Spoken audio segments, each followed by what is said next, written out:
Notre Père Céleste.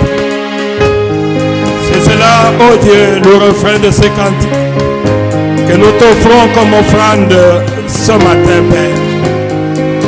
Nous savons que les temps sont difficiles, Seigneur. Comme la parole de Dieu le dit, que la foi du plus grand nombre se refroidira. Mais Seigneur, ne me laisse pas m'éloigner de toi. Ne laisse pas mon frère, ma soeur s'éloigner de toi, Seigneur. Car il y a une attraction terrible aujourd'hui, oh Seigneur. Beaucoup abandonneront la foi, comme la Bible le dit, pour s'attacher au plaisir, aux femmes de ce monde, Seigneur. Mais tu as dit, aucun de lui ne sera jamais séduit, Seigneur. Nous venons à toi, puisque nous savons que sans toi, nous ne pouvons rien faire. Seigneur, ne nous laisse jamais nous éloigner, nous égarer de loin de toi. C'est toi le bon berger, et nous sommes les brebis de ton pâturage, Seigneur. Protège-nous, Père éternel. Nous voulons parler de toi, Seigneur. Où est moi, Père éternel? Où est l'auditoire, oh Seigneur?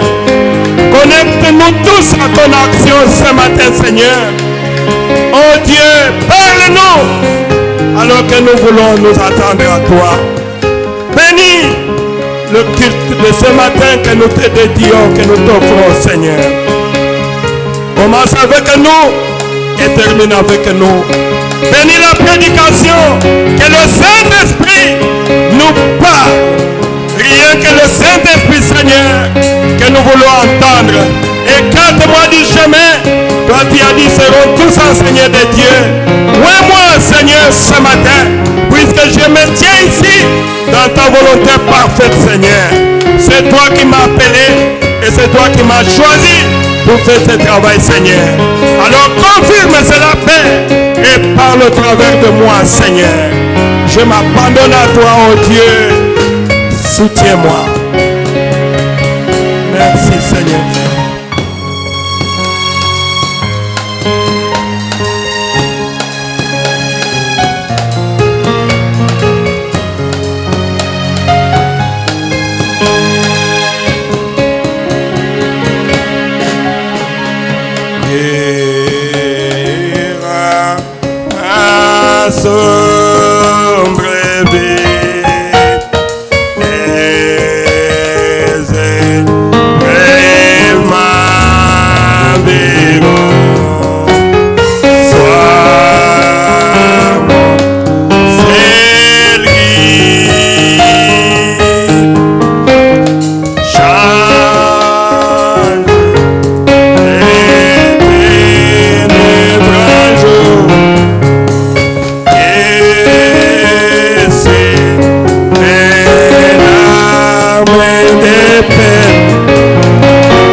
Applaudissez pour le Seigneur.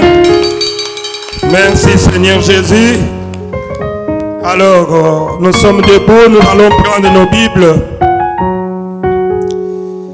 Nous allons encore chanter.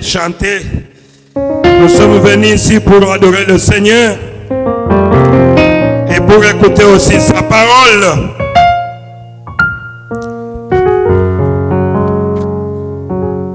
Donner l'occasion. Prenons nos Bibles dans Hébreux chapitre 11. Je vais aller directement dans l'exhortation de ce matin.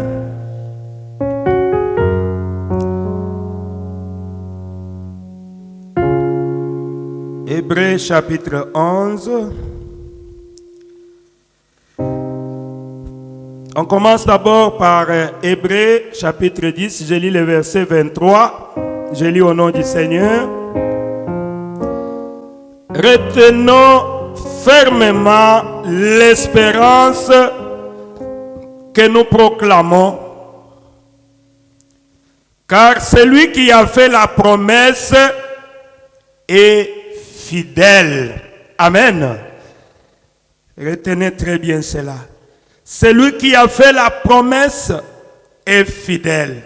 Alors retenons fermement l'espérance que nous avons en Jésus-Christ. Amen.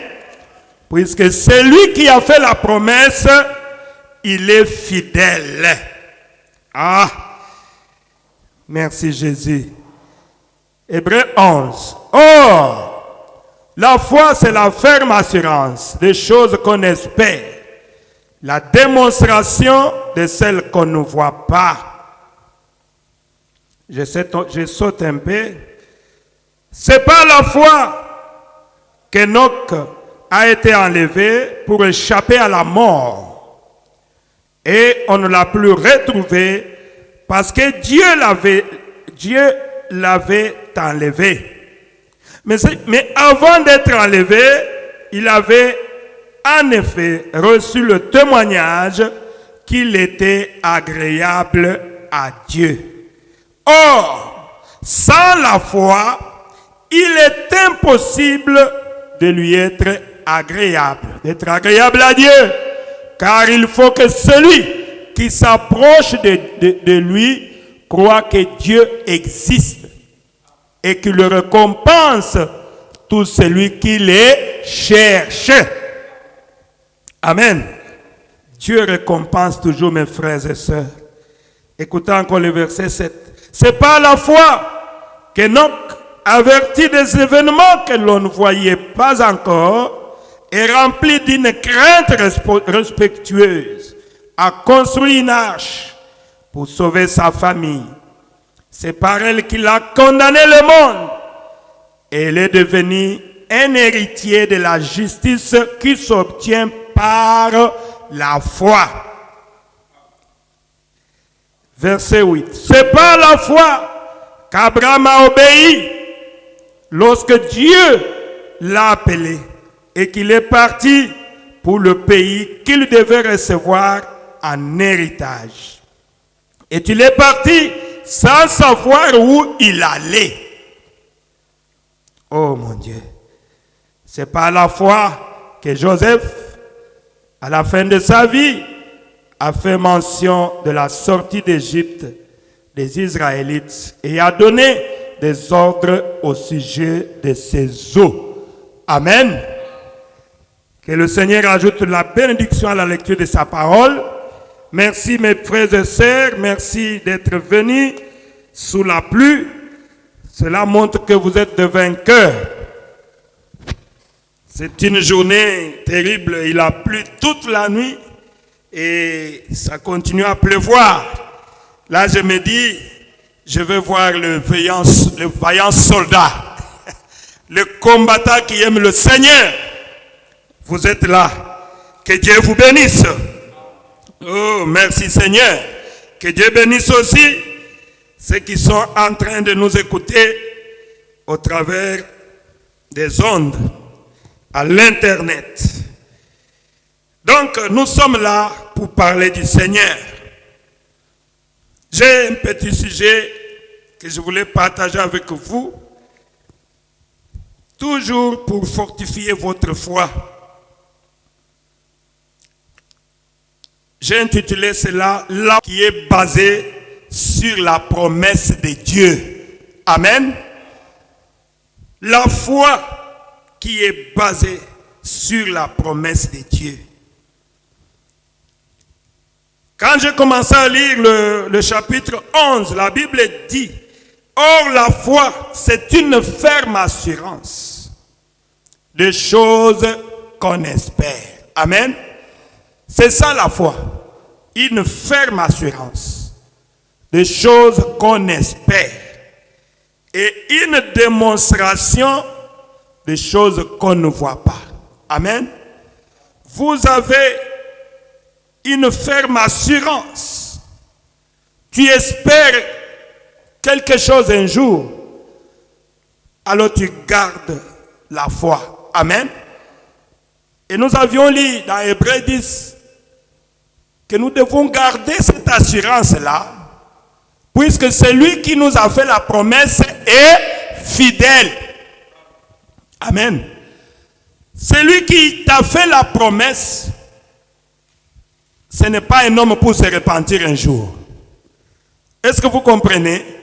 Moi, je peux te promettre quelque chose. Un jour, je peux te dire, je ne suis pas à mesure de te donner ce que je t'avais promis. C'est pour cela que nous chantons, papa faillira, maman faillira. Mais il y a un homme, s'il lui te promet quelque chose, mon frère, accrochez-vous à cela. Amen. Pourquoi? Puisque c'est lui qui a fait la promesse, il est fidèle. Amen. Dieu ne se répand jamais. Quand il a promis, il le réalise. Voilà pourquoi nous aimons Dieu. Est-ce que vous comprenez? Moi, j'aime Dieu pour ça. Pourquoi? Puisque quand Dieu te promet, il accomplit. C'est toi qui vas laisser Dieu, mais pas Dieu. Amen. Dieu reste fidèle à ses promesses. Toi, obéis seulement à sa parole. Continue avec lui et tu verras ce qu'il t'a promis s'accomplir dans ta vie. Des fois, nous manquons la patience avec Dieu. Mais nous avions lu que tous ceux qui avaient vu la main de Dieu, ils étaient patients avec Dieu. Amen. Oui, tous ceux qui Dieu avait promis quelque chose, ils étaient patients avec Dieu. Comme ici dans Hébreux 11:33, la Bible dit, par la foi, les saints comme David, comme Samuel, comme Jephthé, comme beaucoup de saints à qui Dieu avait promis des choses. Amen. Ils sont restés fermes. Il dit, ils ont vécu de royaume, exercé la justice. Ils ont obtenu la réalisation de ces promesses-là que Dieu leur avait données. Amen. Dans toute la Bible qui est remplie de promesses, je ne connais pas un homme qui s'est confié à l'Éternel, qui a gardé les promesses de Dieu et qui n'a pas vu la main de Dieu dans sa vie. Je ne connais pas. Amen. Dieu accomplit, réalise toujours ses promesses. Et comme chrétiens, nous devons nous accrocher aux promesses de Dieu. Amen. Sinon, tu n'es pas un chrétien. Un chrétien vit par la foi. Amen. Un chrétien vit par la foi. Et tu dois garder la parole de Dieu, puisque tu sais qu'un jour, Dieu va accomplir sa parole. Amen. Je lis, le prophète dit dans l'influence d'un autre, du 13 octobre 62, Frère Branham me dit, notre prophète de l'âge, au paragraphe 58, il dit ceci: combien Dieu bénit un homme qui restera fidèle à sa promesse. Amen. Combien Dieu bénit un homme, une femme qui reste fidèle, qui s'accroche aux promesses de Dieu. Dieu le bénit. Amen. C'est très important. Je continue. Il ne sera peut-être pas très populaire. Il ne sera pas peut-être pas très populaire. Amen. Il sera un homme simple, une femme simple, peut-être pauvre, mais Dieu le connaît. Amen. Dieu le connaît et Dieu va le bénir. Oh Jésus. Et vous savez, c'est la bénédiction de l'Éternel qui enrichit et ne fait suivre d'aucun chagrin. Ici on nous dit combien Dieu bénit un homme et une femme qui restera fidèle, accroché à ses promesses. Il dit il ne sera peut-être pas très populaire, mais il sera béni. Amen. Maintenant, les gens doivent faire leur choix. Puisque souvent, nous voyons les bénédictions, toujours les bénédictions matérielles, avoir l'argent, avoir des avions, avoir les choses de ce monde. Non! Tu peux avoir tout ça et ça ne vient pas de Dieu. Et après, tu pars en enfer. Mais c'est la bénédiction de l'Éternel qui enrichit. Il dit ceci: les gens doivent faire leur choix. Soit vous agissez comme le reste des gens, soit vous voulez être béni de Dieu. Amen. Vous devez faire votre choix. Vous voulez être comme les gens de ce monde, qui s'inquiètent, qui s'agitent pour les richesses, qui se battent pour les choses de ce monde, et avec ça, ils s'éloignent de Dieu. Ou bien tu veux rester fidèle aux promesses de Dieu et voir la bénédiction de Dieu un jour. Amen. Tu dois faire un choix. Les prophètes disent tu dois faire un choix.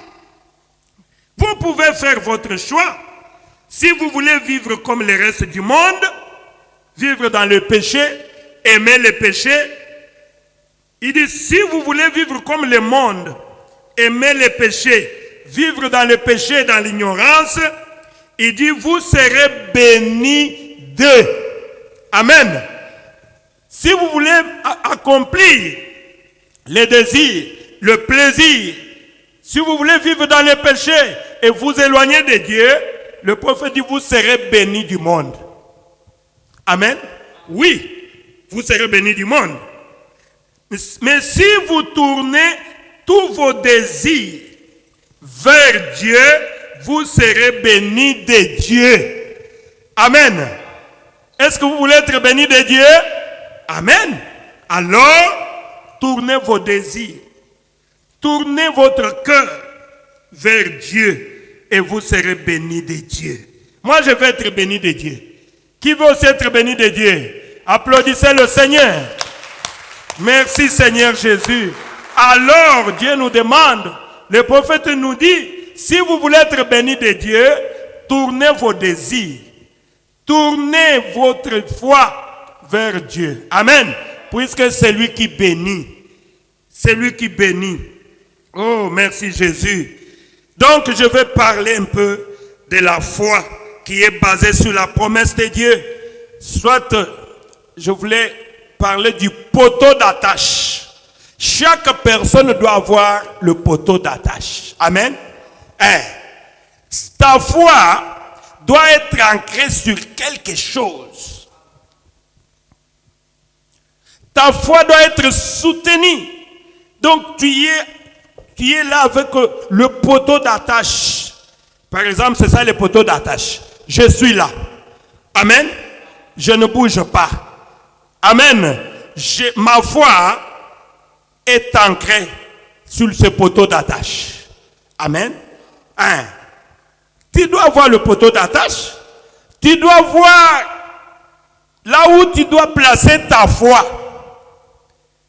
La foi doit être placée dans la parole de Dieu. Amen. Dans les promesses de notre Dieu. Et les promesses de Dieu, c'est ça notre poteau d'attache. Et quand on est là, on ne bouge pas. Oh, merci Jésus. C'est ça, la foi qui est basée sur les promesses de Dieu. Parlons un peu là où nous venons de lire. J'ai parlé de Noé. Et j'ai parlé de beaucoup de gens qui ont placé la foi dans la promesse de Dieu. Amen. Prenons Noé par exemple. Noé, un jour, Dieu lui parle. Il dit, Noé, je vais détruire le monde.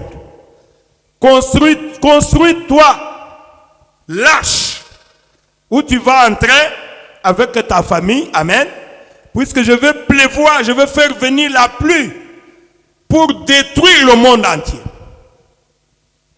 Puisque les pensées de l'homme étaient tournées seulement au mal. Amen. L'homme se réveillait, pensait qu'au mal. Personne ne pensait au Créateur. Vous voyez, c'est une journée pluvieuse. Mais que Dieu vous bénisse, vous qui êtes venus sous la pluie. Mais beaucoup ne pouvaient pas venir sous la pluie. Pourquoi? Ah, je ne peux pas sortir sous la pluie. Mais comme j'ai toujours dit, si on promet seulement $100, alors les gens ne vont même plus regarder la pluie. Vous voyez combien les gens aiment beaucoup l'argent plus que Dieu. Les gens aiment beaucoup les plaisirs. Et qu'est-ce que Noé a fait? Noé, il n'a pas hésité. Amen. Noé s'est accroché à la promesse de Dieu. Il est allé construire l'arche sur la montagne. Et pour le monde, Noé était fou. Puisque comme vous le savez, la première pluie qui s'est abattue sur cette terre, c'était la pluie du temps de Noé.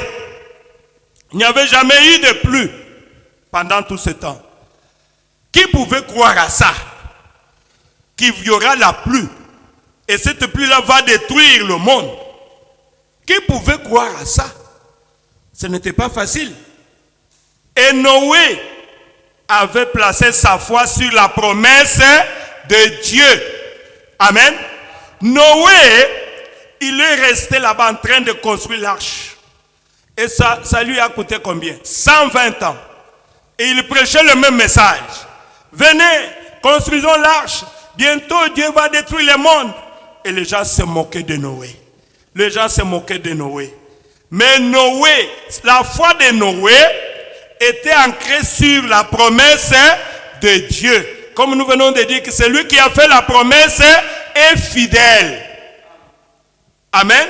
Un jour, Dieu a tenu à sa promesse. Et Dieu avait détruit le monde? Bien sûr. Amen. Quoi que ça arrive, même si la promesse traîne, mon frère, ma soeur, ne lâchez pas. Si vous êtes un enfant de Dieu, continuez à vous cramponner sur la promesse de Dieu. C'est la bénédiction de l'Éternel qui enrichit. Amen. Nous avons lu que tous ceux qui s'étaient accrochés aux promesses de Dieu, ils ont eu la victoire. Amen. Oh, merci Jésus. Comme vous le savez, un jour Noé est entré dans l'arche, c'était fini. Lui et sa famille et le reste du monde entier s'étaient engloutis et Dieu avait détruit le monde. Voilà un exemple de la foi. Amen. Quelqu'un qui a la foi, qui s'est tenu derrière la promesse de Dieu et il a attendu cette promesse pendant 120 ans. Quel genre de moquerie Noé n'avait pas subi? On va se moquer de toi. Les gens vont dire, il a sauté. Les gens vont dire, regarde, il est en train de vieillir. Depuis qu'il a attendu, depuis qu'il a dit que Dieu va le bénir, mais on ne voit rien. Amen. Mais pour un enfant de Dieu, puisque ce n'est pas l'homme qui a promis, celui qui a promis est fidèle, il continue à s'accrocher à la promesse de Dieu. Et la promesse de Dieu deviendra ton poteau d'attache. Amen. Est-ce que vous comprenez? Amen. Prenons Abraham, notre père dans la foi, comme nous le disons, Abraham est notre père dans la foi. Un jour, Abraham, comme vous le savez, la Bible le dit, c'était une personne ordinaire comme vous et moi. Il habitait la ville de Ur en Chaldée, en Mésopotamie. Il était aussi pécheur comme nous tous. Mais un jour, Abraham a écouté une voix. Une voix. Et c'est Dieu qui lui avait parlé. Abraham, Abraham, sors de ton pays, sors de ta patrie et va dans le pays que je te montrerai. Et là-bas, je te bénirai. Amen. Oh, quel genre de voix. Abraham, qu'est-ce qu'il a fait? Abraham est sorti, il a parlé à son père, il a parlé à sa femme, il a dit, j'ai écouté une voix qui m'a parlé, qui m'a dit de sortir et d'aller dans un pays que je ne connais pas. Lui-même va me conduire. Amen. Il a dit, quand j'arriverai dans ce pays-là, il va me bénir. Oh mon Dieu. Abraham, c'est notre père dans la foi. Et il est sorti. Son père l'a suivi, son père Terah, et son neveu Lot aussi. Ils sont sortis. Mais comme je vous ai toujours dit, mes frères et sœurs, que l'appel de Dieu est individuel. Amen. Quand tu viens dans l'église, ne regarde pas, oh, la personne ici n'est pas venue. Vous voyez, maintenant que tout le monde est parti. Si nous, on venait ici pour voir quelqu'un, nous aussi on va partir. C'est ça, non? Mais puisque nous venons individuellement, même si tout le monde part, moi je vais continuer à prier Dieu. Amen. Puisque l'appel est individuel. Mais les gens qui regardent, oh, je vais voir une église remplie. Là, je serai bien. Mais qui t'a dit que tous ceux qui viennent remplir les églises sont des enfants de Dieu? C'est ça le problème. Hein? Dieu n'est pas dans la quantité, Dieu est dans la qualité. Amen. Quand tu viens dans l'église, c'est toi qui es enfant de Dieu. C'est toi qui as écouté l'appel de Dieu. Ne regarde pas aux gens. Vous voyez? Nous qui sommes habitués à prêcher, dans une foule on prêche. Quand il y a 5 personnes, je prêche. Quand il y a une personne, je prêche. Je m'en fous. Amen. Le problème est que je sois devant un enfant de Dieu. Je veux amener quelqu'un à Jésus. C'est ça le but de la prédication. Amen. Ce n'est pas de se faire voir pour qu'on puisse m'entendre, comment je m'exprime. Non. Mais je vais aider mon frère, ma soeur. Amen. Amener quelqu'un au baptême du Saint-Esprit. C'est ça le but de la prédication. Et comme vous le savez, c'est une histoire. Abraham, quand il est parti, comme l'appel est individuel, Dieu est resté calme. Et Abraham pouvait se dire, je n'écoute plus la voix qui m'avait parlé. Mais puisque Dieu t'avait appelé seul, amen. Dieu ne t'avait pas appelé avec ton père, avec ton neveu. Pourquoi tu les as pris? Ce sont les imitateurs. Amen. Les imitateurs, ils sont là jusqu'aujourd'hui. Vous venez à l'église, puisque tel m'a invité, puisque je suis en train de suivre tel. Quand elle est partie, toi aussi tu pars. Voilà. Ta foi n'avait pas de muscles. Amen. Ta foi n'était pas ancrée sur le poteau d'attache. Et Dieu a fait que son père est mort. Et ils sont restés avec Lot, son neveu. Et comme vous le savez, Dieu c'est un séparateur. Amen. Dieu c'est un séparateur. Dieu sépare les gens. Comment les Français disent? Dieu c'est un ségrationniste. Un ségrationniste c'est qui? C'est celui qui sépare les gens. Amen. Il te choisit, il te prend. Il te sépare de ta famille. Il te sépare des autres. Tu es un peuple mis à part. Dieu avait appelé Abraham. Dieu avait choisi Abraham. Alors comme l'autre était collé toujours à Abraham, et comme l'autre était son neveu, et qu'Abraham ne pouvait pas laisser son neveu puisque c'est l'enfant de son grand-père, de son grand frère, de son frère plutôt. Et Abraham était toujours avec lui. Et qu'est-ce que Dieu a fait? Un jour, Dieu a voulu qu'il y ait des discussions entre le travailleur d'Abraham et de l'autre. Et qu'est-ce que Abraham a fini par dire? Non, il a dit, mon frère, mon fils, mon sang, qu'il n'y ait pas de dispute entre toi et moi, n'est-ce pas? Le pays est vaste, le pays est grand. Choisis d'abord. Si tu pars à gauche, moi je vais à droite. Et choisis. Tu as le choix.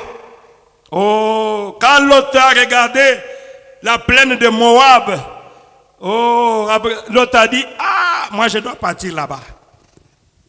Moi je dois partir là-bas. Et je vais laisser mon oncle sur cette montagne, sur ce désert ici. Et l'autre a choisi la plaine de Moab. Et quand l'autre est parti là-bas, l'autre Dieu l'a béni. Amen. L'autre Dieu l'a béni. L'autre Dieu l'a béni là-bas. C'était où encore? Sodome. Merci beaucoup ma fille. L'autre a vu Sodome et Gomorrhe. Il est allé là-bas. Et quand il est allé là-bas, Dieu l'a béni. Et quand Dieu l'a béni, il était même le gouverneur de Sodome. Amen. Il dépassait son oncle. L'autre a fait beaucoup d'argent. Et l'autre pouvait dire, mon oncle est resté seulement sur la montagne là-bas. Heureusement, je suis venu ici. Tu vois combien je suis béni. Hein? Je suis béni. Hein? Mais là où l'autre avait choisi, c'était de grandes villes. Amen. Sodome et Gomorrhe. C'est comme Istanbul. Partout il y a de grandes villes. Partout il y a une civilisation. Il y a le péché. Est-ce que vous comprenez? N'oubliez pas ça. Quand nous sommes en train de fuir, nous allons là-bas, dans telle ville. Sache que quand vous allez là-bas, il y a beaucoup de péchés là-bas. Et si tu n'es pas né de nouveau, tu vas abandonner Dieu. Amen. Oui. Observez. Il y a beaucoup de gens qui voyagent. Si cette personne-là n'a pas encore reçu le Saint-Esprit, il n'est pas encore né de nouveau, tu ne le verras plus même dans l'église. Il peut être né dans le message, grandi dans le message, il va avancer de raison. Les autres vont dire non, moi j'écoute les bandes, moi je n'ai pas le temps. C'est tout, il crée des raisons et c'est fini. Tu le vois là-bas, il est déjà dans le péché. C'est ce qui était arrivé à l'autre. L'autre là-bas, il était là-bas, à Sodome comme gouverneur, il était béni. Mais Abraham était pauvre. Abraham était resté sur la montagne. Amen. Des fois, accepter de rester seul avec Dieu. C'est quand tu es seul avec Dieu que Dieu va descendre pour te parler. Amen. C'est quand tu ne passes pas de moments difficiles, quand tu ne passes pas des épreuves, c'est là que Dieu descend pour manifester son amour envers toi. Amen. Est-ce que vous comprenez quelque chose? Quand Abraham est resté seul, il a eu la visitation de 3 personnes. Et Dieu lui a fait la promesse. Dieu a pris Abraham. Il lui a fait voyager dans l'esprit. Dieu a montré à Abraham la Palestine, tous les pays. Et qu'est-ce que Dieu a dit à Abraham? Je vais te donner tous ces pays-ci, à toi et à ta descendance après toi. Oh là là, quel bonheur! Dieu a fait la promesse à Abraham que je te donne tous ces pays. Imaginez comme la Turquie. Dieu te dit, je te donne à toi. Et toi. Comment quelqu'un peut se sentir? Et celui qui a fait la promesse, il est fidèle. Dieu te promet. Quand Dieu te promet, il le réalise. Toi, qu'est-ce que tu dois faire? Accroche-toi à la promesse. Est-ce que vous comprenez? Abraham est resté accroché à la promesse de Dieu. Celui qui a fait la promesse est fidèle. Dieu m'a promis. Mais écoutez la suite. Alors un jour là où l'autre était en Sodome et Gomorrhe, il y a eu la guerre là-bas. Et il y a 2 rois qui sont venus, qui ont ravagé Sodome, ils ont arrêté Lot et le roi de Sodome et de Gomorrhe. Ils les ont emmenés. Lot et ses 2 filles et sa femme, tout ça. Comme on faisait avant là. Déportation. On est parti avec eux. Quand Abraham a appris, vous savez, c'est le problème de sang. Amen. Abraham n'a pas regardé que mon frère est allé là-bas. Il est béni, mais il ne me donne rien. Non. Le problème de sang. Abraham s'est agenouillé. Il a prié, Seigneur, toi, tu m'as fait la promesse que tous les pays ici m'appartiennent. Amen. Maintenant que mon proche, mon parent, mon fils, mon neveu, on l'a emporté, on est parti avec sa famille. Je veux que tu m'accompagnes. Je veux aller faire la guerre pour récupérer Lot. Amen. Pour récupérer Lot et récupérer ce roi-là et le ramener dans Sodome et Gomorrhe. Puisque tous les pays m'appartiennent. Abraham n'avait pas une armée. C'est ce que vous devez savoir. Amen. Il n'avait que ses serviteurs qui avaient avec des couteaux qui étaient déjà rouillés. Abraham a ramassé seulement ce couteau-là. Il a dit à ses serviteurs, allons-y, nous allons récupérer mon neveu qui est arrêté. Et quand Abraham est parti, qu'est-ce que Dieu a fait? Dieu lui a donné la victoire sur ses ennemis-là. Il a battu ses ennemis. Il a arraché l'autre, sa famille et ce roi de Sodome et Gomorrhe. Il les a ramenés dans leur pays. Amen. Abraham a eu la victoire. Mais Abraham, quand il était parti combattre là, il était sûr que ce roi-là ne pouvait rien lui faire. Amen. Pourquoi? Puisqu'il avait la promesse. Celui qui a fait la promesse est fidèle. Amen. Je voulais vous faire entendre cela. Comme il savait que c'est Dieu qui m'a donné le pays ici. Même si je suis pauvre devant les gens. Amen. Mais celui qui m'a donné le pays, toute la Palestine, est à moi. Et personne ne peut me faire du mal. Est-ce que vous comprenez? Ce qui avait fait Abraham, le courage qu'Abraham avait, c'était la promesse de Dieu. Est-ce que vous comprenez? Si votre foi est basée sur la promesse de Dieu, personne ne peut vous faire du mal. Amen. Si vous avez la promesse de Dieu, vous possédez toutes choses. Vous vous avancez sur bas de la promesse de Dieu, puisque tu crois en Dieu. Oh, merci Jésus. Vous voyez, le prophète dit, bien avant cela, Dieu était venu rencontrer Abraham. C'est ce que j'ai dit. Quand Dieu a rencontré Abraham, il lui a donné une promesse. Oh, merci Jésus. Merci Seigneur Jésus. C'est ce que je suis en train de vous faire voir. Que Dieu est fidèle. Dieu est fidèle. Quand il promet, il le réalise. Amen. Laissons un peu Abraham de côté. Vous avez compris que la foi d'Abraham était basée sur la promesse que Dieu lui avait faite. Amen. Prenons encore qui? Je vais vous parler encore, je vais donner un autre exemple. Il y a eu les 7 fils de Séva. Dans la Bible, je crois que c'est dans les Actes des Apôtres. Les 7 fils de Séva étaient des prédicateurs. Amen. Ils étaient peut-être des évangélistes. Ils étaient peut-être des évêques. Mais regardez ces gens-là, leur foi n'était pas ancrée sur quelque chose. Amen. Ils avaient ce qu'on appelle la foi artificielle. La foi artificielle n'était pas basée sur les promesses de Dieu. Amen. Leur foi de cet fils de Séva, ils avaient la foi artificielle, sans promesse.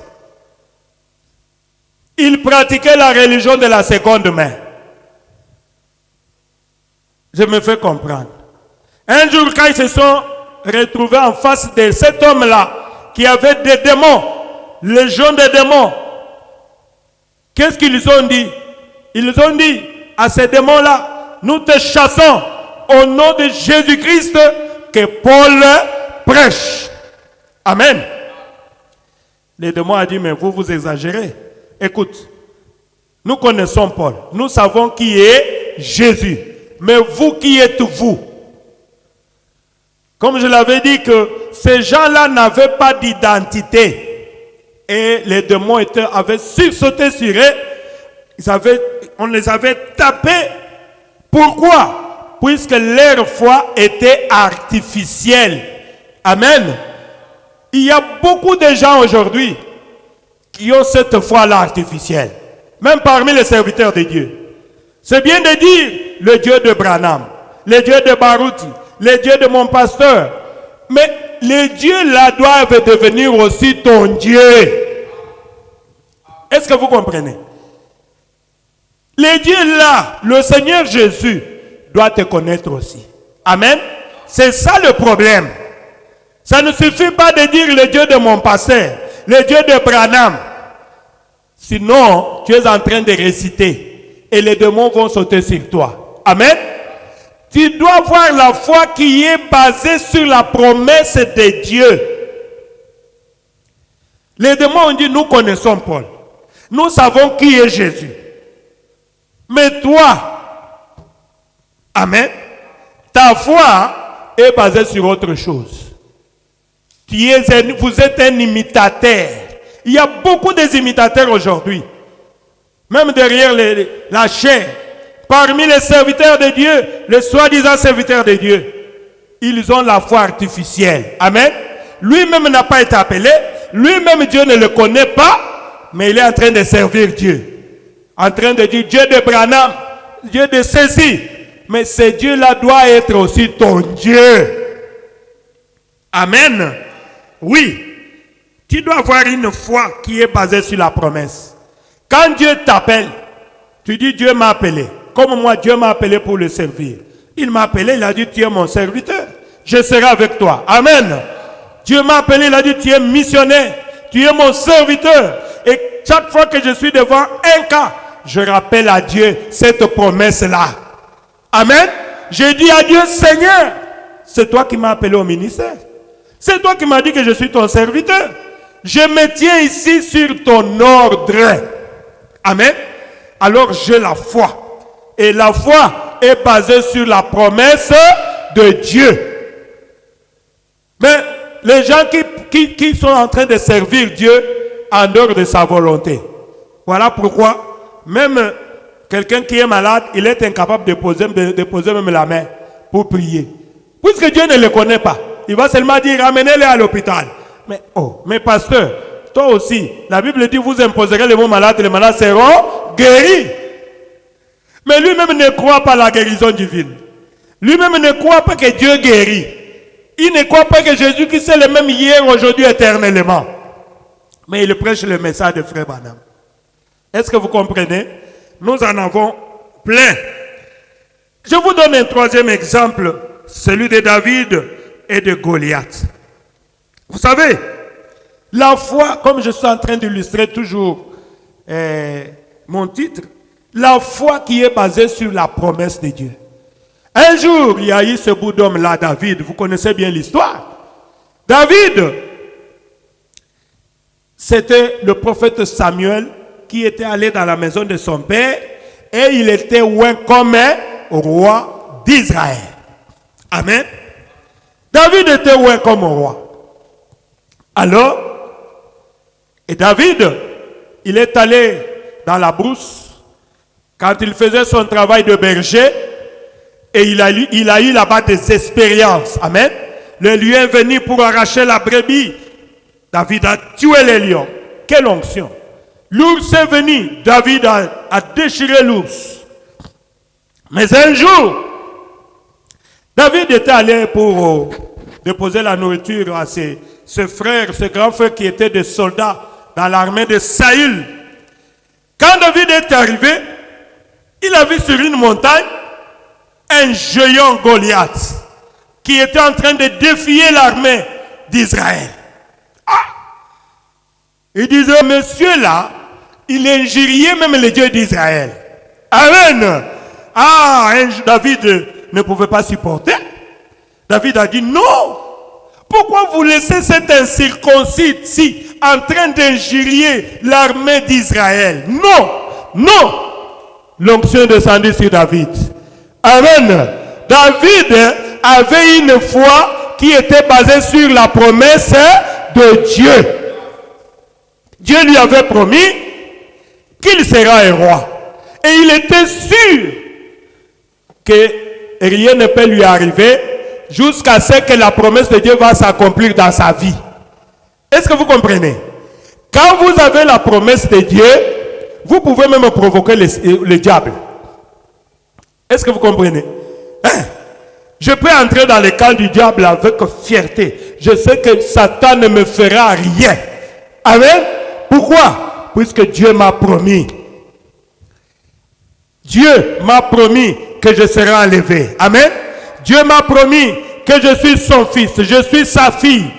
Dieu m'a promis que toute place que fouleras la plante de tes pieds, je te le donne. Amen. Dieu m'a promis que je chasserai les démons en son nom. Dieu m'a promis, il m'a dit que je suis son serviteur. Il va me protéger. Est-ce que vous comprenez? David, sa foi était basée sur la promesse de Dieu. Et il a dit non. Qu'est-ce qu'on va donner à celui qui va tuer cet incirconcis? Et Saoul pouvait dire tout ça. Mais David a dit non, moi, je vais tuer cet incirconcis. Amen. David ne comptait pas sur lui-même. Même Goliath se moquait de lui. Toi, tu es un bout d'homme, tu es un enfant, tu as encore de l'avenir. Mais je vais te donner aux oiseaux du ciel avec mon épée. Amen. Goliath regardait David et disait, mais pourquoi vous avez envoyé un petit enfant? Vous n'avez pas pitié de cet enfant? Mais David disait, moi, je viens vers toi au nom de l'Éternel, le Dieu d'Israël, que tu as manqué du respect. Amen. Tu t'es joué avec le Dieu d'Israël. Aujourd'hui, je vais te couper la tête. Amen. Je vais te couper la tête. Je vais te montrer que nous avons un Dieu à Israël. Amen. Je vais te montrer que le message est la vérité. Le prophète de Dieu nous a amené un message. Amen. Et ce message-là nous a amené à l'adoption. Et je suis baptisé du Saint-Esprit. Je vais te prouver que le message est la vérité. Amen. Voilà quelqu'un qui connaît sa place. Et vous savez la suite. David avait tué Goliath. Il avait coupé sa tête. Ce n'était pas David qui avait fait, mais c'était la foi dans la promesse de Dieu. Est-ce que vous comprenez? La foi dans la promesse de Dieu. Quand vous avez la foi ancrée dans la promesse de Dieu, rien ne peut vous nuire. Est-ce que vous comprenez? Il y avait un homme, je viens d'écouter ce cantique-là. J'avais envoyé même ça en ligne. Notre frère a bien chanté. Il s'appelait Siméon. Siméon, c'était un vieux sacrificateur qui était dans les temples. Mais Siméon, avant de mourir, Dieu lui a dit, tu ne mourras pas si tu ne prends pas le Christ dans tes mains. Amen. Avant de mourir, tu dois porter le Christ. Jésus-Christ. Dieu, Emmanuel. Amen. C'est quand tu vas le porter, après je vais te prendre. La promesse a été faite à Siméon. Amen. Alors Siméon, peu importe son âge, Siméon disait, il y a quelqu'un qui m'a fait la promesse. Amen. Je ne mourrai pas jusqu'à ce que je vais voir l'enfant Jésus. Amen. Jusqu'à ce que je vais porter le Christ, l'Emmanuel. Et c'est à ce moment-là que je vais mourir après. Dieu m'a promis. Je ne sais pas combien d'années que Siméon avait fait déjà. Mais il était un vieillard. Mais il ne pouvait pas mourir. Il attendait l'accomplissement de la promesse de Dieu. Et sa foi était basée sur la promesse. Peu importe la maladie qui pouvait attraper Siméon. Peu importe l'arrestation. Peu importe les difficultés qui pouvaient arriver dans sa vie. Mais la foi de Siméon était basée sur la promesse de Dieu. Est-ce que vous comprenez? Dieu lui avait promis que tu ne mourras pas. Et un jour, Siméon entre dans le temple, il voit Marie amener un enfant. Amen. Un bébé. Et Siméon a porté l'enfant dans ses mains. Et vous comprenez, Siméon a fait une prophétie. Seigneur, laisse ton serviteur s'en aller en paix. Car mes yeux ont vu la promesse de ce jour. Amen. Emmanuel, je vis. Qui lui a parlé? C'est Dieu lui-même. Amen. Dieu a dit, Siméon, celui que tu touches dans tes mains là, c'est lui, le Christ, Emmanuel, que je t'avais promis que tu ne vas pas mourir jusqu'à ce que tu vas le consacrer dans le temple. Est-ce que vous comprenez? La foi de Siméon était basée sur la promesse. Et quand il a porté l'enfant, il a dit, Seigneur, il a béni l'enfant. Maintenant, laisse ton serviteur s'en aller en paix, puisque mes yeux ont vu la promesse de l'air. Amen. J'ai vu l'accomplissement de la promesse. Et toi aussi, moi aussi, nous sommes des Siméon de ce temps ici. Dieu te connaissait avant la fondation du monde. Peu importe les difficultés, peu importe les maladies, peu importe tout ce qui pouvait, les sorciers qui voulaient te bouffer. Mais aussi longtemps que tu n'avais pas encore cru à ces messages de l'heure, personne ne pouvait te faire du mal. Amen. Pourquoi? Tu es la réserve de l'Éternel. Amen. Dieu savait que c'est mon fils, c'est ma fille. Il ne mourrait pas. Il ne va pas mourir avant l'accomplissement de la promesse. Amen. Jusqu'à ce qu'il va croire le message, jusqu'à ce que je vais le baptiser du Saint-Esprit, et à ce moment-là, je peux le prendre. Amen.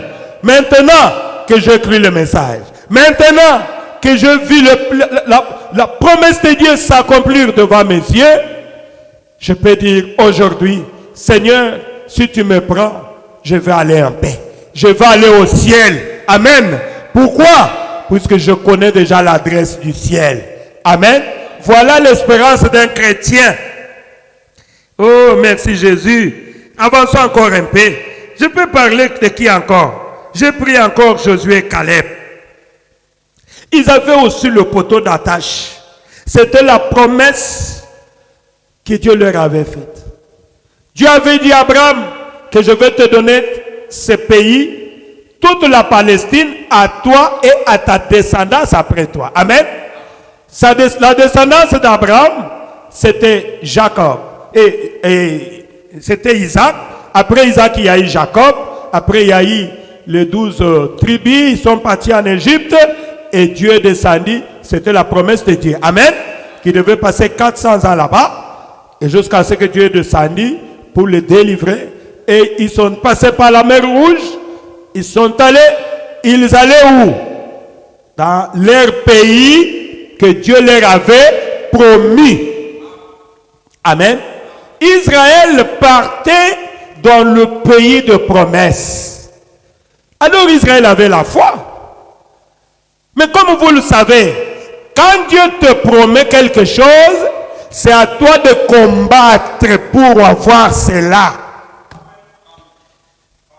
Est-ce que vous comprenez? La promesse de Dieu est là. Dieu t'a déjà promis. C'est comme Abraham. Dieu lui a promis la Palestine. Mais il ne pouvait pas dire à l'autre, et l'autre revient ici. L'autre, non. Abraham il est allé combattre. Amen. Et Dieu était avec lui. Est-ce que vous comprenez? La promesse de Dieu est là. Mais toi, tu es un enfant de Dieu. Tu dois combattre pour que tu puisses t'enquérir de cette promesse. Est-ce que vous comprenez? Dieu avait promis à Israël que je vous ai donné le pays où coule le lait et le miel. Moïse envoie les 12 espions pour aller explorer le pays. Ils arrivent là-bas, ils amènent l'évidence. Amen. Maintenant, quel rapport ils ont fait à Moïse? Les 10 espions commencent à expliquer à Moïse, c'est vrai, nous avons exploré le pays, c'est vraiment un pays où coule le lait et le miel, mais nous avons vu des géants là-bas, des fils d'Anak. En tout cas, Moïse, on ne peut pas aller là-bas. C'est difficile. Alors, nous sommes comme des sauterelles aux yeux de ces gens-là. Amen. Pour le pays, nous avons vu que c'est un pays qui coule le lait et le miel. Oh mon Dieu. Mais ils ont oublié celui qui avait fait la promesse. Est-ce que vous comprenez? Les 10 espions ont oublié celui qui avait fait la promesse, que celui qui avait fait la promesse est fidèle. Ah Jésus, j'ai beaucoup aimé ça. Mais il y a eu 2 personnes, Josué et Caleb. Ils ont fait taire les 10 espions. Ils ont dit, taisez-vous. Nous sommes plus que capables de prendre ce pays-là. Amen. Pourquoi? Puisque celui qui a fait la promesse est fidèle. Amen. Celui qui a fait la promesse est fidèle. Nous sommes plus que capables. Montons, emparons-nous du pays et nous y serons de vainqueurs. Pourquoi? Puisque celui qui nous a fait la promesse est fidèle. Est-ce que vous comprenez? Voilà la foi. Caleb et Josué avaient la foi qui était basée sur la promesse de Dieu. Est-ce que vous avez compris? Est-ce que vous comprenez? Applaudissez le Seigneur. Oh, merci Seigneur Jésus. Voilà, et retournons un peu, comme je vais descendre pour chuter, vers Abraham. Vous voyez? Le prophète dit, tout appartenait à Abraham. Tout appartenait à Abraham. Mais vous savez, Abraham était pauvre. Est-ce que vous savez ça? Abraham n'était pas riche, mais il était pauvre. Mais tous les pays lui appartenaient. Est-ce que vous comprenez? Mais son frère, Lot, était riche, mais lui était pauvre. C'est le prophète qui le dit, dans possédant toutes choses. Mais, bien qu'il était pauvre, mais il était l'héritier de toute la Palestine. Est-ce que vous comprenez? Il était pauvre, mais il était l'héritier de toute la Palestine, puisque c'est Dieu qui lui avait donné ça. N'oubliez pas que quand Abraham était parti combattre contre ce roi-là, quand il a vaincu le roi et qu'il a ramené Lot et le roi de Sodome et de Gomorrhe, quand il est arrivé en route, dans la Bible, qu'est-ce qu'il a dit? Il a rencontré Melchisédek. Amen. Melchisédek s'est présenté, il a dit, je suis le roi de Salem. Amen. Celui qui n'a ni commencement, ni fin de jour. Et c'est par là qu'Abraham lui a donné la dîme de tout ce qu'il avait. C'est là où commençait l'histoire des dîmes. Est-ce que vous comprenez? Et Dieu a attribué cela au fils de Lévi, selon sa volonté. Il a dit, c'est Lévi qui a payé quand il était dans l'arrière de son grand-père. Vous comprenez? Et il a ordonné à tous les enfants d'Israël de commencer à payer la dîme à Lévi, qui lui avait choisi comme son serviteur. Donc, Abraham, après la victoire, il a rencontré Melchisédek. Amen. Mais Abraham n'était pas riche. Abraham n'était pas riche. Vous devez savoir ça par rapport à l'autre. Mais Abraham possédait tous les pays. Est-ce que vous comprenez? Dieu te promet mais tu ne vois pas ça. Est-ce que tu comprends? Mais tu gardes la foi. C'est là où je voulais vous amener. Dieu nous a promis quelque chose. Mais nous devons garder la foi. Amen. Pourquoi? Puisque celui qui a fait la promesse est fidèle. Est-ce que vous comprenez? Il y avait des riches dans le pays, mais Abraham n'était pas riche. Il était là-bas, sur la montagne, sur le désert, et avec ces troupeaux qui étaient des fois maigres. Mais Abraham gardait la promesse de Dieu de posséder toutes choses. Amen. Abraham savait que tous ces pays, le possesseur de cieux et la terre, m'a donné cela. Est-ce que vous comprenez? Quand vous lisez dans la Bible dit qu'Abraham a rencontré Melchisédek, et Melchisédek s'est présenté qu'il est le possesseur de cieux et la terre. Est-ce que vous comprenez? C'est lui Melchisédek. Et quand il a rencontré Abraham, Abraham lui a donné la dîme de tout. Mais Abraham n'était pas riche par rapport à son frère. Et le prophète est en train de dire, Abraham c'est le type du croyant d'aujourd'hui. Il dit le croyant d'aujourd'hui, comme vous êtes là, vous êtes insulté. Des fois on vous dit un fanatique religieux. Voilà cette sœur-là, depuis qu'elle porte de longues jupes, elle est en train comme ça. Peut-être qu'elle ne s'est pas mariée. Peut-être que le temps passe.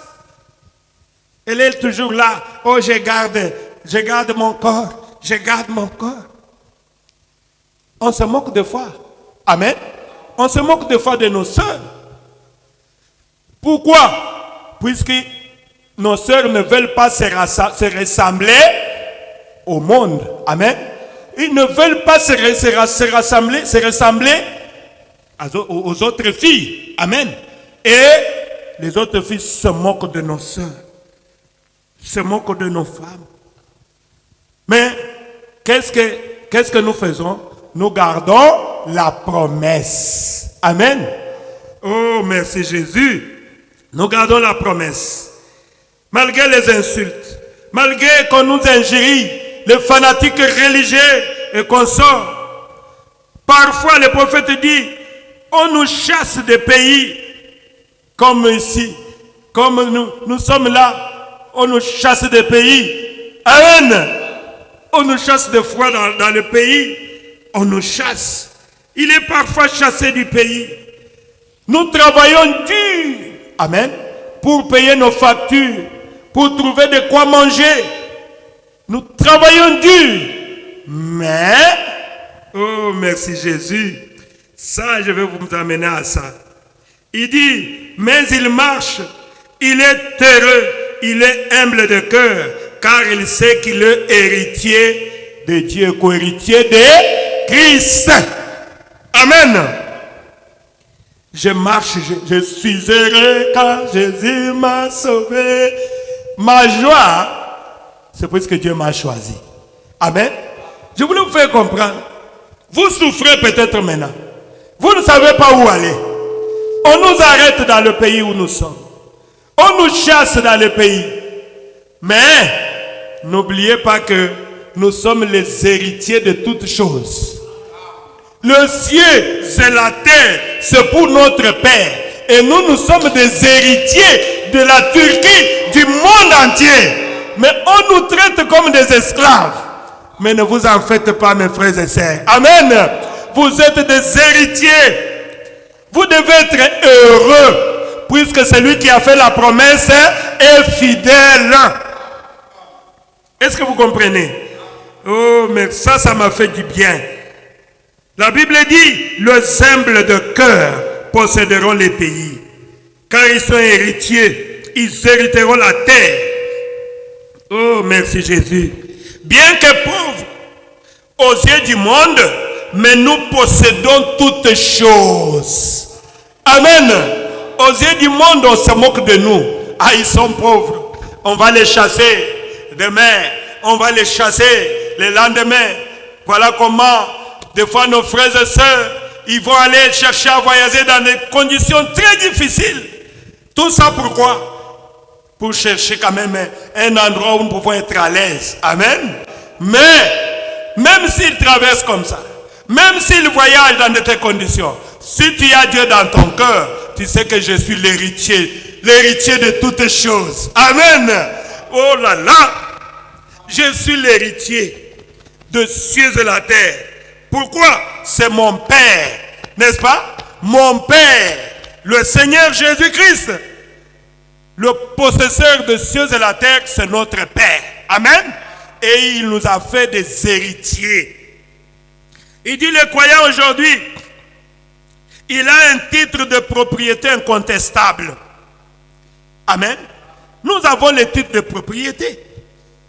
Vous savez, les titres de propriété, c'est quoi? Pour ceux qui ont des parcelles, quand vous achetez une parcelle, on vous donne les titres de propriété qui portent ton nom. Amen. Qui prouvent que cette parcelle est à toi. Mais il y a un usurpateur, un voleur, c'est le diable, Satan. Est-ce que vous comprenez? Toute cette terre, quand Dieu a créé l'homme, il a placé l'homme pour qu'il soit le petit Dieu sur la terre. Est-ce que vous comprenez? Cette terre nous appartient. Mais Satan, c'est un voleur. Est-ce que vous comprenez? Il est en train de nous intimider. Et il est en train de nous faire croire que les richesses de ce monde, toute la terre est à lui. Il est allé même tenter Jésus, hein, n'est-ce pas? Et Jésus lui a dit, arrière de moi, Satan, tu ne peux pas tenter ton Seigneur, ton Dieu. Est-ce que vous comprenez? Il a dit, si tu m'adores, je te donne toutes les richesses. N'adorez pas Satan. Amen. Ne vendez pas votre droit de naissance. Est-ce que vous comprenez? Vous êtes une fille de Dieu, vous êtes un fils de Dieu. Vous devez rester ferme derrière la promesse de Dieu. Oh, merci Jésus. Voilà mes frères et sœurs ce que je voulais vous dire. C'est comme quand nous chantons toujours. Il tient le monde entier dans sa main. Jésus tient le monde dans sa main. Amen.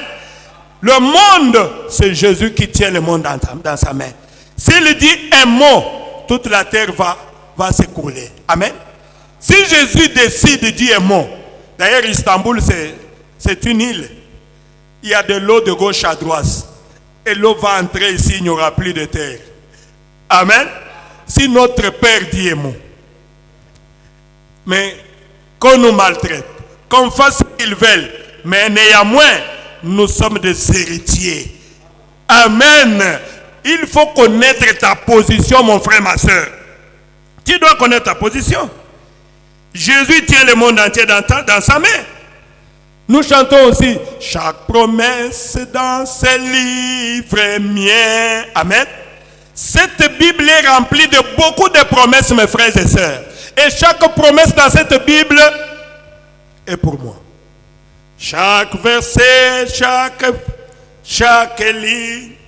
Oui, je crois son amour divin.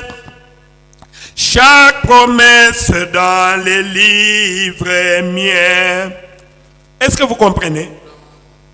Si vous êtes un enfant de Dieu, vous êtes né de nouveau, vous avez été rempli du Saint-Esprit, vous devez vous accrocher aux promesses de Dieu.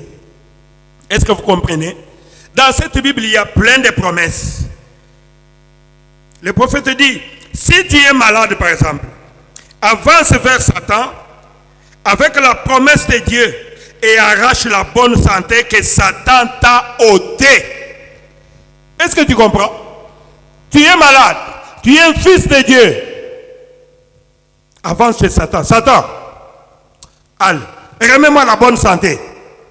Tu comprends? Je suis l'héritier de la bonne santé. Amen. Mon Père, à la croix, il a dit, tout est accompli. Mon Père, il a dit, je suis le... Tu reconnais ta position. Amen. Tu vas maintenant chez Satan. Satan, remets-moi ma bonne santé. Vite. Je suis l'héritier. Est-ce que vous avez compris? Vous devez reconnaître votre position. Oh, merci Jésus. Je suis l'héritier de la promesse de mon Père. Oh, merci Jésus. Si votre enfant est malade, ou bien votre fils, votre fille, le prophète dit, qui s'est égaré de la vérité, tu avances chez Satan, tu lui dis, remets-moi mon enfant. Il fait partie de mon héritage. Amen. Je réclame mon enfant. C'est mon héritage. Satan, enlève tes mains sales sur mon enfant. Et Satan va obéir. Est-ce que vous avez compris? Le problème, c'est de reconnaître qui tu es. Le prophète dit, Satan, je te colle une mise en demeure. Les cieux et la terre passeront, mais ma parole ne passeront jamais. Si j'ai dit à cette montagne, ôte-toi de là, jette-toi dans la mer, cela arrivera. Est-ce que vous comprenez? Tu dis à Satan, je te colle une mise en demeure. Et Satan va dire, mais cet enfant ici, comment il connaît sa position? Oui, je suis l'héritier. Amen. Je suis l'héritier. Vous voyez, quand je m'étais avancé sur cet enfant-là, qui était possédé, j'ai dit, je suis un serviteur de Dieu. Amen. Je suis un serviteur de Dieu. J'ai reçu l'ordre de te chasser. Les deux mois reconnus, cet homme reconnaît sa position. Amen. Je suis un fils de Dieu. Alors, j'ai le droit de te chasser. Amen. J'ai le droit de te chasser. Voilà la foi qui est basée sur la promesse de Dieu. Collé à Satan, mise en demeure. Vous connaissez mise en demeure? Vous, les gens qui ont des maisons de locataires, quand il y a un locataire qui ne veut pas sortir de ta maison, tu lui dis de sortir, il ne veut pas. Tu vas aller chez l'État. J'ai déjà fait ça pour mes locataires. Et je suis allé. L'État m'a donné une mise en demeure. Et on donne souvent, je crois, 30 jours ou bien 40, 45 jours. Vous comprenez? On donne, je viens. Là, je suis fier. Je dis à ces locataires-là qui ne voulaient pas sortir, écoute, je n'ai pas à discuter contre toi. Voilà votre mise en demeure. N'est-ce pas? C'est fini. Cette mise en demeure veut dire, à cette date, si tu ne sors pas de la maison d'autrui, là, on vient te forcer pour quitter la maison. Est-ce que vous comprenez? Et le prophète dit, nous devons aussi coller une mise en demeure à Satan. Amen. Oui, tu es un fils de Dieu. Tu es une fille de Dieu. Tu dis, Satan, je te colle une mise en demeure. Écoute, je te donne le temps. Tu sors de là où tu es. Au nom de Jésus-Christ, je suis l'héritier de Dieu. Est-ce que vous comprenez? Abraham, le prophète dit, avait placé sa foi sur le fondement, les rochers solides. C'est la promesse de Dieu. Abraham n'avait pas une armée, comme je vous l'ai dit là, mais sa foi était ancrée sur la promesse de Dieu. On pouvait dire à Abraham, mais comment tu vas combattre le roi là? Cela ne dépend pas de moi. Celui qui m'a fait la promesse est fidèle. Amen. Non, ce n'est pas moi qui va combattre. C'est lui qui m'a fait la promesse, il est fidèle. Je me tiens à sa promesse. Je vais aller pour sauver mon frère, pour libérer mon frère. Voilà le but de la guerre qu'Abraham était parti combattre. C'était pour libérer son frère. Est-ce que vous comprenez? Quelque part, le prophète dit, le but de la prédication, mes frères et sœurs, c'est pour vous aider. Amen. Pour vous montrer votre position comme je suis en train de vous montrer. Pour élever votre foi. Pour que vous puissiez être assurés et ne pas vous fatiguer. Puisque c'est le diable, vous savez, le diable a pris la tête et Dieu, le trône de Dieu, c'est dans le cœur. Amen. Avec tout ce que nous sommes en train de passer, aujourd'hui, beaucoup vont perdre leur foi. Mais nous sommes là pour stimuler votre foi, pour vous dire que vous ne devez pas lâcher. Amen. Vous avez déjà fait une longue distance. Là où nous venons, c'est très loin. Mais là où nous sommes en train de partir, c'est tout près. Amen. Ne tombez pas en cours de route, mon frère. Peut-être nous sommes restés à 5 minutes d'arriver. Est-ce que vous comprenez? Continuez à garder votre foi. Combattez. Voilà le but de la prédication. Quand nous prêchons, ce n'est pas pour plaire aux gens. Je n'ai rien à gagner quand les gens regardent ce que je suis en train de prêcher. Mais le but, le prophète dit, c'est pour aider mon frère. Amen. C'est pour aider ma soeur. C'est pour amener quelqu'un au baptême du Saint-Esprit. C'est pour que vous qui êtes fatigués, vous puissiez avoir encore de l'espoir. Est-ce que vous comprenez? Vous devez comprendre que nous sommes des héritiers de Dieu et des co-héritiers de Christ. Amen. Toute la terre, le ciel et la terre nous appartient à nous. Le prophète dit, laissez l'Amérique et la Russie qu'ils se battent pour chercher qui est grand, comment je vais gagner, n'est-ce pas? Mais ils ne savent pas que c'est nous qui sommes propriétaires des cieux et la terre. Ah, Jésus! Et ils sont en train de se battre. Mais c'est nous qui sommes propriétaires. Amen. Cette terre nous appartient. Nous avançons. Bientôt, nous allons jouir sur cette terre pendant 1000 ans. Amen. Nous allons faire un jour sur cette terre avec notre époux, notre Dieu, pendant 1000 ans. Mais elles se battent pour chercher qui est plus grand. Qui aurait pensé que toute la Palestine était pour Abraham? Un homme pauvre, c'est ce que le prophète dit. Amen. Qui aurait pensé à ça? Personne. La promesse était entre Dieu et Abraham. Amen. Et sa descendance. Il était pauvre, Abraham. Il était abandonné sur une montagne dans le désert. Mais il avait placé sa foi sur le roc de Dieu. La promesse de Dieu. Sur ce roc, je bâtirai mon église. Le prophète dit, si vous êtes un croyant et que vous êtes malade, avancez et restez campés sur la promesse, la position de la foi. Dites, Satan, rends-moi ma santé. Je suis l'héritier de la promesse de Dieu. Amen.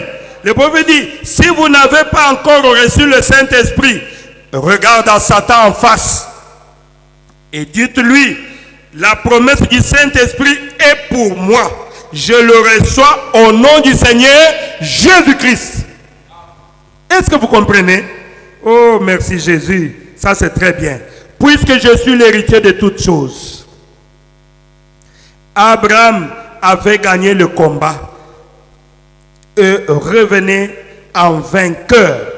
Si vous n'avez pas la vie éternelle, le prophète dit, dites, je veux la recevoir. Amen. Pourquoi? Puisque je suis l'héritier de Jésus-Christ. Je vais lire cette citation, après on va terminer. Dans possédant toutes choses, au paragraphe 95 de 62, le prophète dit ceci. Je suis héritier de joie. Amen. Levez-vous, nous allons directement prier. Levez-vous. Je suis l'héritier de joie.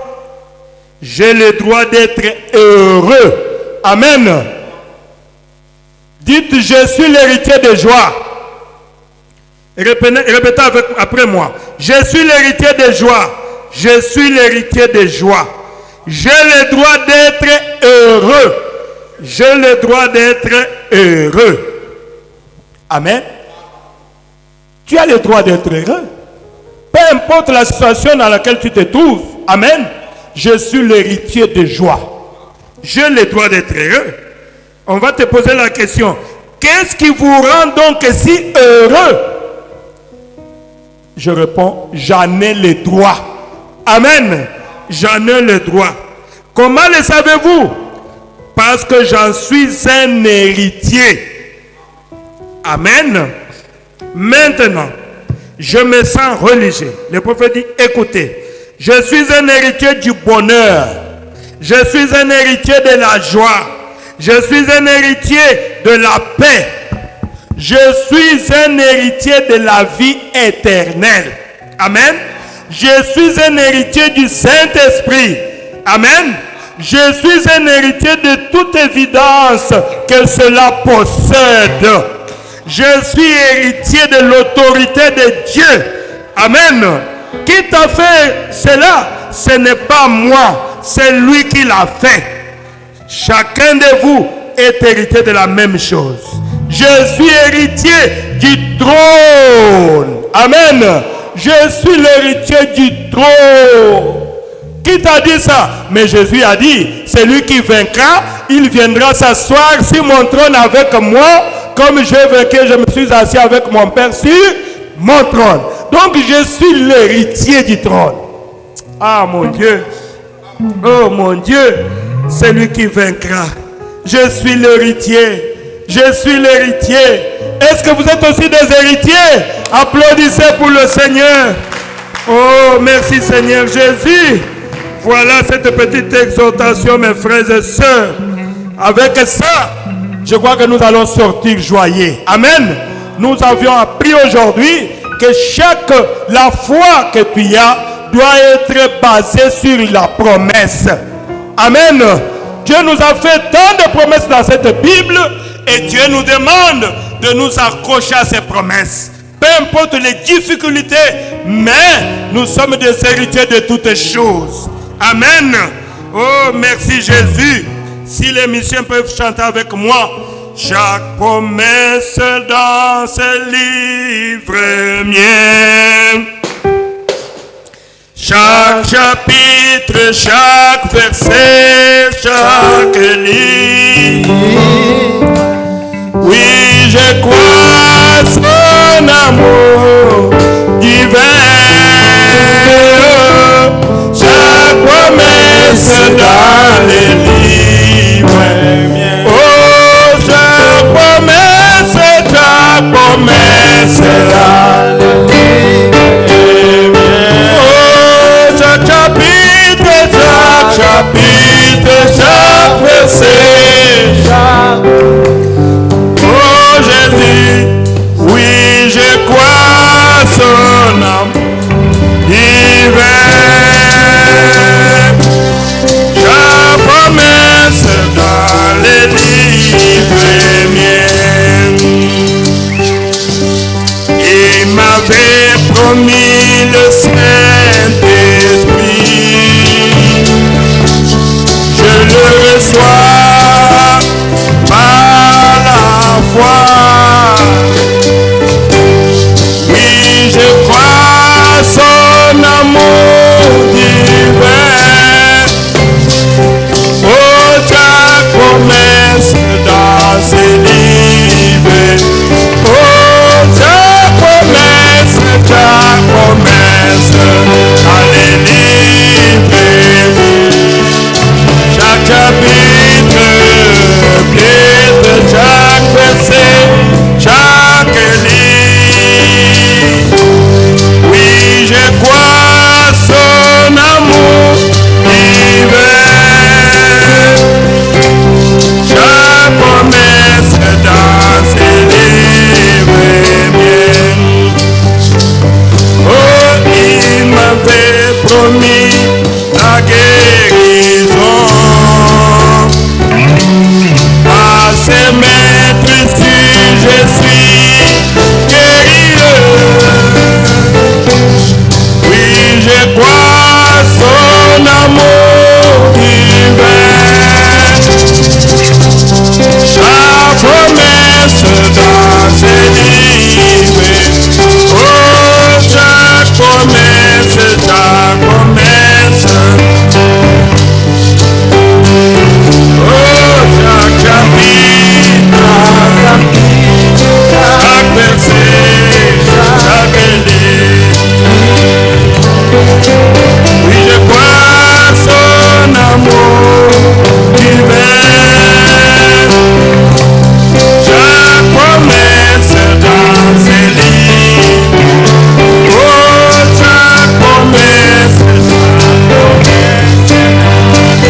Il est capable, mon frère, ma soeur, de t'accorder cet après-midi ce que tu désires dans ton cœur. Il est fidèle à ses promesses. Il n'a jamais échoué. Il n'est pas un homme ou un fils de l'homme pour se repentir. Dieu ne se répand jamais pour ce qui concerne ses promesses envers ses enfants. Nous devons rester accrochés à ces promesses, car ces promesses sont infaillibles. Mais tu dois combattre pour être entré en possession de la promesse que Dieu t'a faite, mon frère, ma soeur.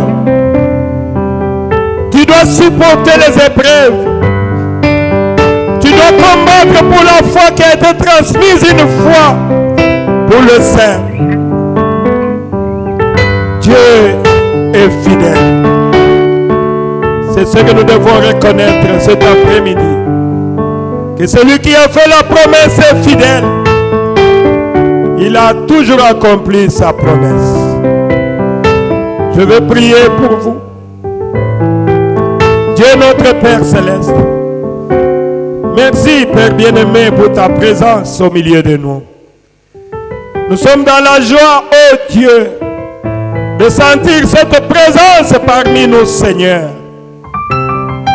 Tu as confirmé ta parole qui a dit là où deux ou trois sont rassemblés à mon nom, je suis au milieu d'eux. Comme nous l'avons chanté, que tu ne changes pas. Tu es le même hier, aujourd'hui, éternellement. Merci pour ta présence, Seigneur. Merci pour ton onction. Merci, Seigneur. Toi qui nous as aimés. Oh, merci notre Dieu. Que ton nom soit béni à jamais. Père bien-aimé, merci pour ta parole de consolation. Cette exhortation, Seigneur, combien riche. Tu nous as fait voir, oh Seigneur, que la foi doit être basée sur les promesses de Dieu. Tu nous as fait énormément de promesses en ce temps d'histoire. Seigneur, tu nous as envoyé le prophète William Marion Branham. Et notre foi est ancré dans le message de l'heure. Car William Branham a dit, si c'est de Paul entre, les miens aussi entreront, puisque j'ai prêché comme Paul. Nous nous reposons sur le message que William Branham a prêché, Seigneur. Ce message, c'est la vérité, rien que la vérité de ta parole, Seigneur. Alors aide-nous, Père, à nous accrocher à tes promesses, Père, car tes promesses sont infaillibles. Bénis mon frère, bénis ma soeur qui est venue, oh Dieu, aujourd'hui, sous cette pluie, Seigneur. Mais ils se sont sacrifiés, Seigneur, pour venir dans ta présence, Seigneur. Oh Dieu, comme la Bible dit, personne ne peut entrer dans ta présence et ressortir tel qu'il était entré, Seigneur. Je prie, surtout pour nous qui sommes ici, Seigneur. Oh Dieu, qui avons quitté, abandonné nos lits, nos maisons, puisque nous t'aimons, Seigneur. Oh Seigneur, fais quelque chose de spécial pour tes enfants, oh Dieu, qui sont en train de se lier, Seigneur. Qu'ils puissent ressortir bénis de toi. Que tu les bénisses matériellement, financièrement, spirituellement. Au nom du Seigneur Jésus-Christ, soyez bénis de Dieu. Accorde-les, Père, puisque nous en sommes des héritiers. Si quelqu'un est entré ici malade, par le maîtrise du Seigneur Jésus, qu'il puisse ressortir guéri. Au nom du Seigneur Jésus-Christ, accorde-les, notre Père. Seigneur, donne la solution à ta fille, donne la solution à ton fils, celui qui t'a parlé, Seigneur, et qui a exprimé son désir, sa requête à toi, que tu lui accordes conformément au désir de son cœur. Au nom du Seigneur Jésus-Christ, Seigneur notre Dieu, nous te sommes infiniment reconnaissants et nous te remercions. Tu as été avec nous comme alpha. Maintenant, nous sommes arrivés à la fin avec toi comme oméga, Seigneur. Bénis tes enfants, Seigneur Jésus. Quelle autre bénédiction que nous avions vraiment besoin, si ce n'est le baptême du Saint-Esprit. Seigneur, remplis nos âmes du Saint-Esprit. Au nom du Seigneur Jésus-Christ, que le Saint-Esprit puisse remplir chaque cœur ce matin, Seigneur. Je te le demande au nom de Jésus-Christ. Seigneur Jésus, aide-nous que nous puissions nous accrocher à tes promesses, Seigneur. Tu nous as promis l'enlèvement, Seigneur. Et nous savons que tu es allé préparer pour nous une place. Un de ces 4 matins, Seigneur, ce corps corruptible revêtira l'incorruptibilité, et tel que tu es, tel que nous serons. Nous serons enlevés. Oh Seigneur, nous croyons à cela et nous nous tenons à cette promesse, Seigneur. Nous sommes des pèlerins sur cette terre. Oh, merci notre Dieu. Bénis tes enfants. Il y a des corbeilles, des offrandes, Seigneur. Bénis chaque main qui mettra quelque chose, oh Dieu. Bénis le travail de tes enfants. Protège tes enfants, Seigneur, ceux qui sont ici et ceux qui ont eu l'occasion de nous écouter au travers des ondes.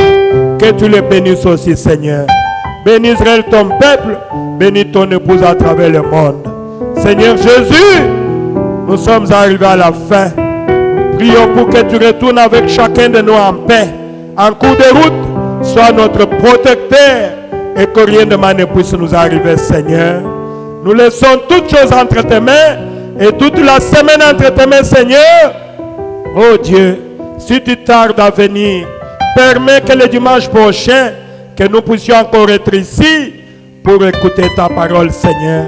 Car la vie se trouve dans ta parole et dans tes promesses. Protège chacun de tes enfants, Seigneur. Quand nous allons sortir dehors, que l'ange de l'Éternel nous accompagne et que rien de mal ne puisse nous arriver. Seigneur, bénis-nous et protège-nous, Seigneur. Accorde à chaque enfant de Dieu le désir de son cœur pour que sa joie soit parfaite. Reçois la gloire, reçois l'honneur, reçois la puissance aujourd'hui à jamais. Au nom du Seigneur Jésus, nous avons ainsi prié. Amen. Que Dieu vous bénisse.